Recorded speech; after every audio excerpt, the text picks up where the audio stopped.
ప్రకాశం జిల్లా కొండేపి నియోజకవర్గం పొనలూరు మండలం చెరుకూరులో ఎన్టీఆర్ భరోసా పింఛన్ల పంపిణీ కార్యక్రమంలో మంత్రి డోలా బాలవీరాంజనేయ స్వామి పాల్గొన్నారు. ఇంటింటికి వెళ్లి లబ్ధిదారులకు తన చేతుల మీదుగా పింఛన్లు అందజేశారు. ఈ సందర్భంగా మంత్రి స్వామి మాట్లాడుతూ కూటమి ప్రభుత్వం అమలు చేస్తున్న సంక్షేమ పథకాలు నిజమైన అర్హుల గడప దాకా చేరుతున్నాయని తెలిపారు. ప్రతి పేద కుటుంబానికి ప్రభుత్వం అండగా నిలుస్తుందని, ముఖ్యంగా ఎన్టీఆర్ భరోసా పథకం ద్వారా వేలాది కుటుంబాలకు ఆర్థిక భద్రత మరియు నమ్మకం కలుగుతుందని ఆయన పేర్కొన్నారు.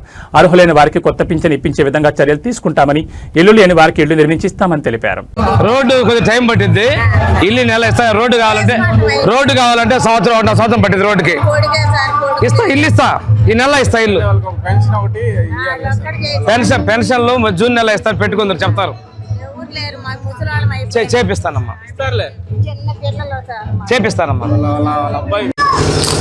వాళ్ళు చేసిన పనులు ఒకటే, సొంత చిన్నాలను చెప్పి కార్యకర్తలకు, అధికారులకు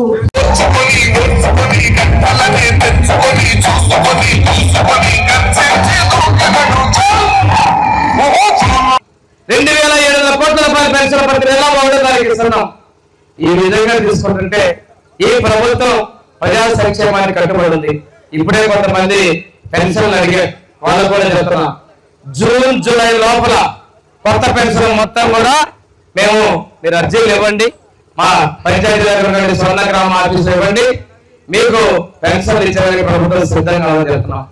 ఇల్లు లేనటువంటి వాళ్ళు కూడా ఇల్లు తీసుకున్నాం. ఈ వేళలోనే కొత్త ఇల్లు కూడా ఇవ్వబోతున్నాం కూడా తెలియజేస్తున్నాం.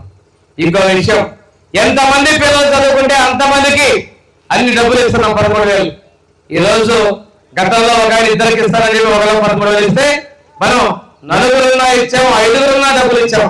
ఉమ్మడి కుటుంబంలో 2 కొడుకులకి మనం 6 పిల్లలున్నా 7 అలాంటి వాళ్ళకు కూడా డబ్బులు ఇవ్వడం జరిగిందని కూడా చెప్తున్నాం.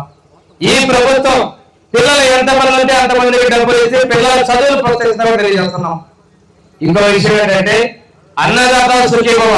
ఈ భారతదేశంలో ఎవరికి లేని విధంగా మన దగ్గర రైతులకి 20,000 రూపాయలు ఇస్తున్నాం. మొదటి విడత 7,000, రెండో విడత 7,000, మూడో విడత 6,000, మొత్తం ఇప్పటికే 20,000 రూపాయలు ప్రతి రైతు అకౌంట్ కి జమ చేయడం జరిగింది. అదేవిధంగా ఆటోలకి, ఆటో డ్రైవర్ల సేవలు చెప్పి సంవత్సరానికి 15,000 రూపాయలు ఇవ్వడం జరిగింది. ప్రభుత్వం వచ్చిన తర్వాత ఉద్యోగాలు కూడా టీచర్ పోస్టులకి 6,000 ఇచ్చాం, కానిస్టేబుల్ ఉద్యోగాలు 6,000 ఇచ్చాం. అంతేకాకుండా ఇప్పుడు రాష్ట్రంలో పెట్టుబడులు పెట్టడం ద్వారా దాదాపుగా 16 లక్షల ఉద్యోగాలకు అవకాశాలు కల్పించడం జరిగిందని కూడా తెలియజేస్తున్నాం. నెల్లూరు జిల్లాకు పోయిన రామాయపట్నం మన ప్రాంతాలకు కలపడం ద్వారా, రామాయపట్నం దగ్గర పరిశ్రమ ద్వారా మన ప్రాంతంలో చదువుకున్న విద్యార్థులకు ఉద్యోగాలు కల్పించడానికి కూడా ప్రభుత్వం చర్యలు తీసుకుందని మేము తెలియజేస్తున్నాం. ఈ రోజు పొనలూరు నుంచి చెరుకూరు వచ్చే రోడ్డు కూడా 5 లక్షల రూపాయలు